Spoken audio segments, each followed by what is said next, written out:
intimidasi, intervensi dalam berbagai hal sudah kasat mata di mana-mana. Media sudah memberitakan. Jadi saya berharap satu hal, bahwa hasil exit poll maupun hasil dari quick count Pilpres di luar negeri ini bisa menjadi cermin semangat kekuatan kita untuk mandiri dan independen, tidak takut dengan intervensi maupun intimidasi yang selama ini kita alami. Diaspora kita di luar negeri, WNI kita di luar negeri telah membuktikan mereka berani bersuara. Dan kalau boleh jujur, inilah cermin sebenarnya suara masyarakat Indonesia.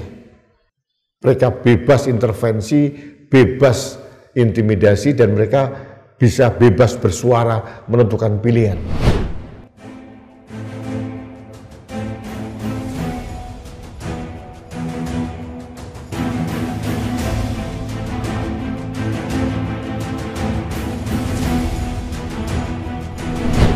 Halo sahabat Indonesia, kita bertemu kembali dengan Opini Rudy.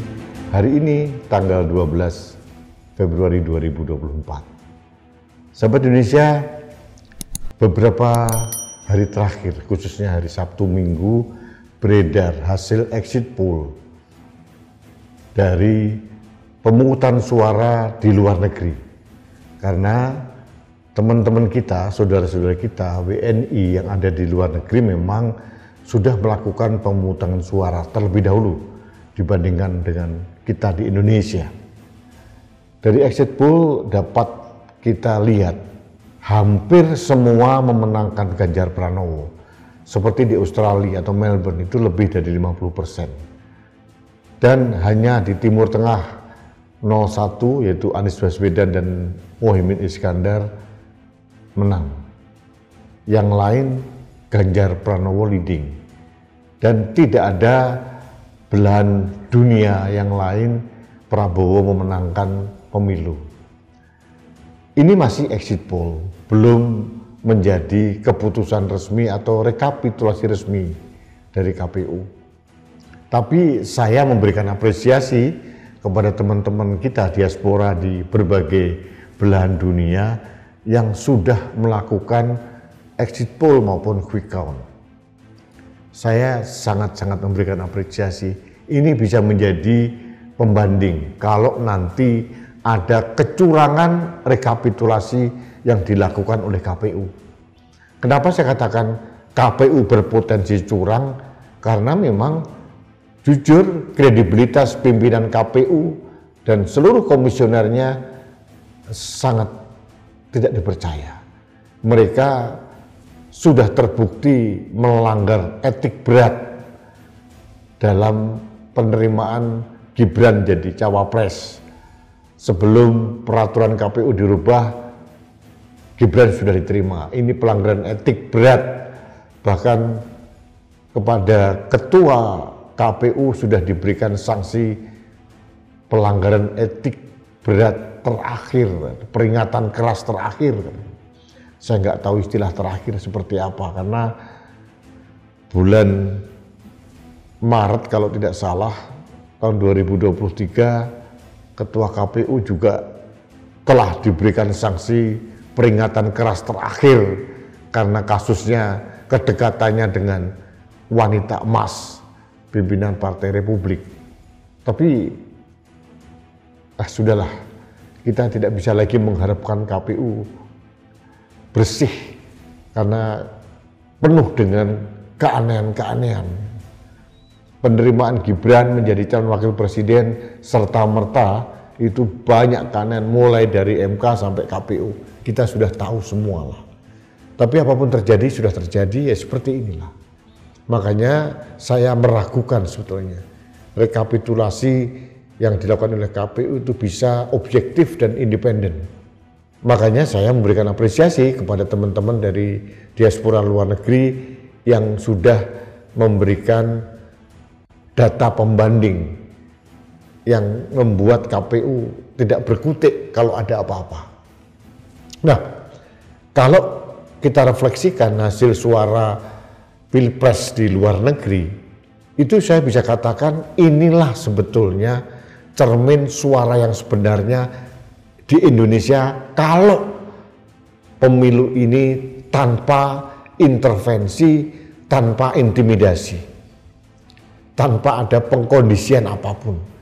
Kalau penguasa tidak melakukan intimidasi, tidak melakukan intervensi dengan berbagai cara, mulai menggunakan institusi aparat penegak hukum, mulai dengan politisasi bansos, kemudian kepala desa dimobilisasi dan sebagainya, saya yakin hasilnya seperti di luar negeri. Saya berharap sebetulnya rasionalitas masyarakat Indonesia sama sebetulnya dengan rasionalitas WNI kita yang ada di luar negeri. Memang agak berbeda kondisinya. Karena diaspora kita di luar negeri bebas dari intimidasi, bebas dari intervensi dalam bentuk apapun. Dari aparat keamanan, dari kepala desa, dari politisi bansos dan sebagainya. Mereka lebih clear, lebih jujur dan adil, lebih bisa menggunakan kedaulatan dirinya untuk menentukan suara. Agak berbeda memang dengan kondisi kita di dalam negeri. Intimidasi, intervensi dalam berbagai hal sudah kasat mata di mana-mana. Media sudah memberitakan. Jadi saya berharap satu hal, bahwa hasil exit poll maupun hasil dari quick count pilpres di luar negeri ini bisa menjadi cermin semangat kekuatan kita untuk mandiri dan independen, tidak takut dengan intervensi maupun intimidasi yang selama ini kita alami. Diaspora kita di luar negeri, WNI kita di luar negeri telah membuktikan mereka berani bersuara. Dan kalau boleh jujur, inilah cermin sebenarnya suara masyarakat Indonesia. Mereka bebas intervensi, bebas intimidasi, dan mereka bisa bebas bersuara menentukan pilihan. Kalau andai saja pemilu pilpres tahun 2024 ini di Indonesia, di dalam negeri, bebas dari intimidasi, intervensi, dan semua manuver-manuver keserakan karena kekuasaan, saya yakin hasilnya sama persis dengan ada yang di luar negeri. Jadi saya hanya ingin mengatakan bahwa mudah-mudahan keberanian, independensi, kemerdekaan WNI kita di luar negeri itu bisa menjadi pendorong kita untuk melawan semua keserakan dan kecurangan. Kita harus menempatkan semangat independensi saudara-saudara kita di luar negeri untuk memenangkan pasangan yang benar-benar sesuai dengan harapan kita. Kita menolak diintervensi, kita menolak diintimidasi. Rakyat kita semua tidak layak diperlakukan, dilecehkan, disesatkan dengan berbagai intimidasi dan intervensi yang selama ini terjadi. Sebagai contoh, politisasi bansos misalkan, itu sudah menjadi rahasia umum. Dan kecurangan-kecurangan, pelanggaran aturan dibiarkan merajalela. Karena penguasa ini sudah merasa bisa sangat berkuasa, megang semua kekuasaan termasuk KPU, Bawaslu. Jadi sekali lagi, tadi siang saya membuat opini terkait dengan film Dirty Vote. Sekali lagi saya katakan, dengan semangat independensi dari WNI kita di luar negeri, mari kita melakukan penghukuman kepada kelompok-kelompok atau orang-orang yang selama ini telah menyesatkan kita, mengintimidasi kita, mengintervensi kita, memanipulasi kita untuk memilih pasangan tertentu. Sekali lagi, kita harus punya kemerdekaan untuk memilih pasangan terbaik. Jangan pilih pasangan presiden maupun wakil presiden yang didukung oleh kecurangan-kecurangan yang dilakukan.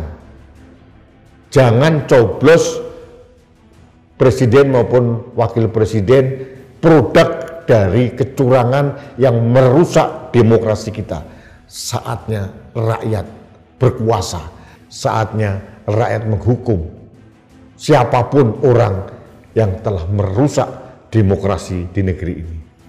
Saya kira itu aja ingin saya sampaikan dalam kesempatan ini. Terima kasih Anda telah mengikuti Opini Rudi. Kita bertemu kembali dalam Opini Rudi selanjutnya. Salam satu Indonesia, salam Pancasila, salam kemerdekaan, bersuara dan menentukan pilihan. Saya Rudi S. Kamri.